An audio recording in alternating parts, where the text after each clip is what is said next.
Low-price leader, Walmart created a solid and devoted client base by staying true to its mission. It had consistently and devotedly worked to deliver affordable daily costs to its customers.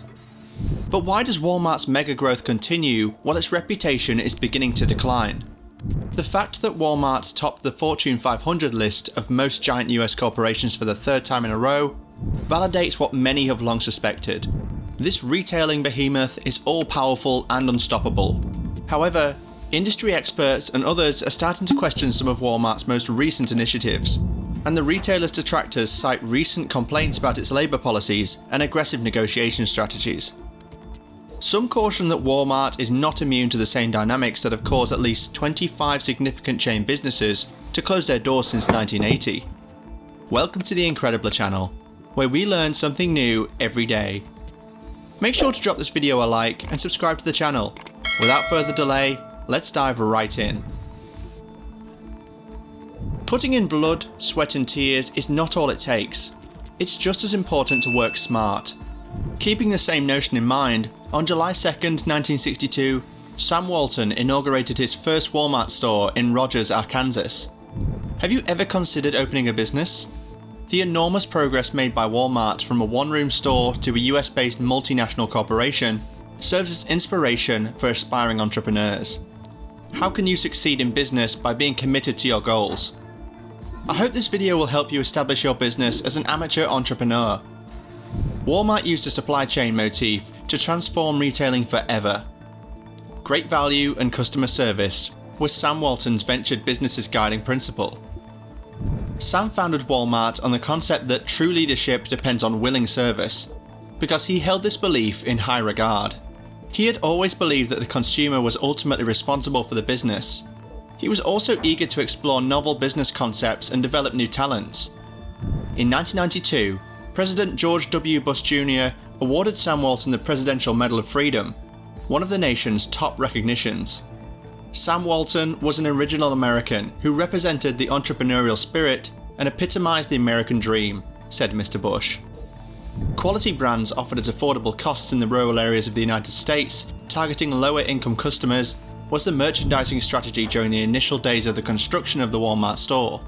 Indeed, Walmart completely changed the distribution landscape.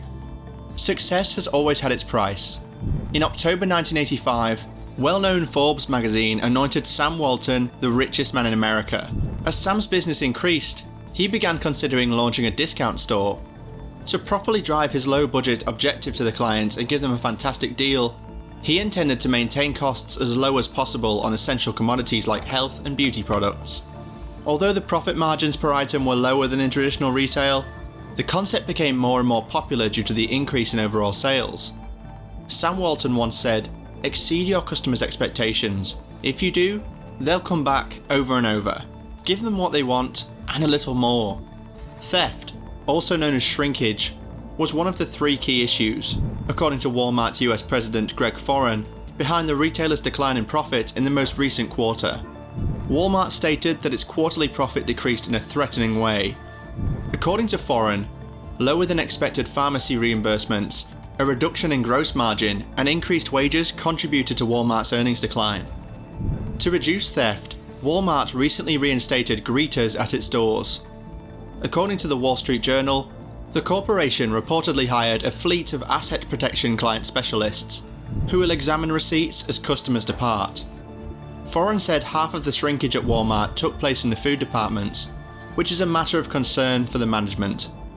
While operating expenses increased 45 basis points as a percentage of net sales due to elevated inventories and wage costs, which were made worse by a rapid return of staff from COVID leave and higher staffing, gross margins at its US business fell 38 basis points as a result of higher fuel and online delivery costs.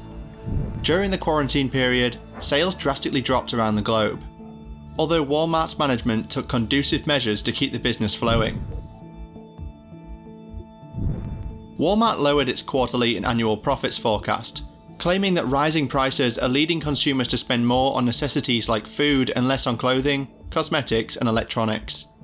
Due to this shift in consumer spending, more items are now resting on shop shelves and warehouses, pushing the big box retailer to aggressively price down goods that no one is buying. The company's stock fell more than 8% a few months earlier. Shares of other retailers, including Target and e-commerce giant Amazon, also dropped. Analysing the situation, Walmart instantly lowered prices on main grocery items to attract more customers. Due to increased food purchases at its shops, Walmart anticipates same-store sales in the United States to increase by around 6% in the second quarter, excluding gasoline. That is more than the business had expected, a rise of 4% to 5%. However, the corporation will feel the effects of that product offerings. Unlike luxury spendings like televisions and clothing, groceries have smaller profit margins. The increasing levels of food and fuel inflation are affecting how customers spend, and while we've made good progress clearing hardline categories, apparel in Walmart US requires more markdown dollars. CEO Doug McMillon said in a news release.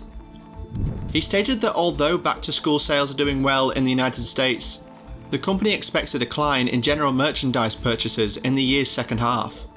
For merchants, that can be a red flag before the holiday shopping season. Walmart entered the German retail market in 1997 by obtaining the failing German retail chain Verkauf, but soon faced troubles. Before entering Germany, Walmart had strengthened its position in the US market. Walmart failed to apply its tried and true US success formula to the German market without modification, because it needed to provide German customers with a compelling value proposition in contrast to its regional rivals. Walmart is the largest private company in the United States, the largest in Mexico under the name Walmex, and the third largest in Canada. It can boast that it operates 8,500 locations in 15 countries under 55 characters. It is the largest private employer globally. It only has 108 locations in China and runs 100 additional Trustmart sites there. Despite its apparent success, Walmart was compelled to leave Germany in 2006, giving up on the lucrative $317 billion retail market after opening an office there in 1997. Despite taking place 5 years ago, the German fiasco is being widely felt. As anyone paying attention can attest, Walmart rarely fails in these initiatives. An American company would have a better chance of success in Europe than in Asia, as America and Europe share similar cultural and political ancestors. Several reasons have been given for the venture's failure, even if no one can pinpoint the exact cause. One is that a slash and burn company like Walmart, with its plastic bags and plastic garbage, was too green for Germany. Another is that Walmart was unable to penetrate Germany's pro-labor union culture. Another is that Germans dislike American name brand stores, even though Dunkin' Donuts and Starbucks are famous there. Another is that German shoppers favour tiny local shops over impersonal chain retailers, even though Aldi, a discount supermarket chain, is successful. All of these ideas undoubtedly have some merit, but 3 additional cross-cultural peculiarities have been found as influencing factors. German customers are somewhat displeased with the chanting they hear in the stores. Chanting in groups was a big issue. Walmart workers should commence their shifts by engaging in group chants and stretching exercises, a practice intended to build morale and instill loyalty. Another issue was the smiling of the checkout staff. They're required to smile at customers once they've had their products bagged. However, because Germans aren't known for smiling at complete strangers, the sight of Walmart employees giggling manically failed to impress customers and made them uncomfortable. The third was the ethics problem. Walmart forbade employees from having sex with one another back in 1997. The people in charge of the Bentonville, Arkansas-based business apparently had no issue with damaging the environment. Still, they couldn't stand it when employees did it to one another. Alas, a German court invalidated Walmart's ethical code in 2005. The Federal Trade Commission has filed a lawsuit against Walmart for allowing scammers to exploit its money transfer system to defraud customers out of hundreds of millions of dollars. The FTC claims in its case that the firm failed to adequately safeguard the money transfer services offered at Walmart stores for years while con artists profited from it. According to the FTC's complaint, the company failed to adequately train its staff, neglected to warn customers, and employed processes that made it possible for fraudsters to withdraw money from its locations. In addition to asking the court to impose civil penalties for Walmart's infractions, the FTC is seeking the court to require Walmart to refund money to customers. While scammers used its money transfer services to make off with the cash, Walmart looked the other way and pocketed millions in fees, said Samuel Levine, director of the FTC's Bureau of Consumer Protection. Consumers have lost hundreds of millions, and the Commission is holding Walmart accountable for letting fraudsters fleece its customers. Walmart provides customers with financial services at its stores and its retail operations. These services include money transfers, credit cards, reloadable debit cards, check cashing, bill payments, and more. Amongst the many money transfer providers that Walmart represents are MoneyGram, Ria, and Western Union. It also offers some of these services under its own names, such as Walmart to Walmart and Walmart to World. Tens of millions of money transfers are allegedly issued or received each year at Walmart locations, where they are handled by Walmart staff members. People can send money to a recipient in another country via money transfer services. Because they are so difficult to recover once the money has been picked up, fraudsters often utilise them in various schemes. In recent years, the FTC has filed numerous lawsuits against money transfer companies, including MoneyGram and Western Union, saying they failed to protect customers using their services. According to the complaint, Walmart's ignoring fraud had severe ramifications for customers.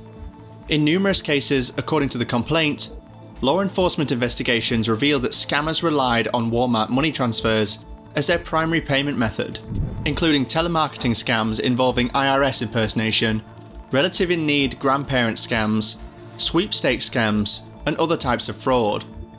According to data from the fraud databases maintained by MoneyGram, Western Union, and Ria, Walmart made or received over $197 million in payments that were the subject of fraud complaints between 2013 and 2018, with an additional $1.3 billion in revenues that may have been tied to the scam. According to the complaint, the FTC's inquiry into Walmart's money transfer procedures revealed that Walmart was aware of the part money transfer services play in fraud and scams. According to the lawsuit, unlike most other businesses that accept money transfers, Walmart pays even significant payments in cash. The complaint also mentions that by utilising fraudulent IDs, con artists frequently successfully got their money back from Walmart. This made it a desirable choice for scammers who wanted to hide their identities. Isn't it perplexing, viewers, that Walmart is loved by millions of people in the US and equally hated by a vast number of people? What's more mystifying is that such a stark consumer division frequently depended on the same metric: customer service. How did the biggest retailer in the world pass constitutional muster with half the population while falling short of the other half? What, even better, could they do to win over its detractors? Make sure to let us know your thoughts down below. Subscribe to the channel as a sacrifice to the gods of the algorithm. Thanks for watching.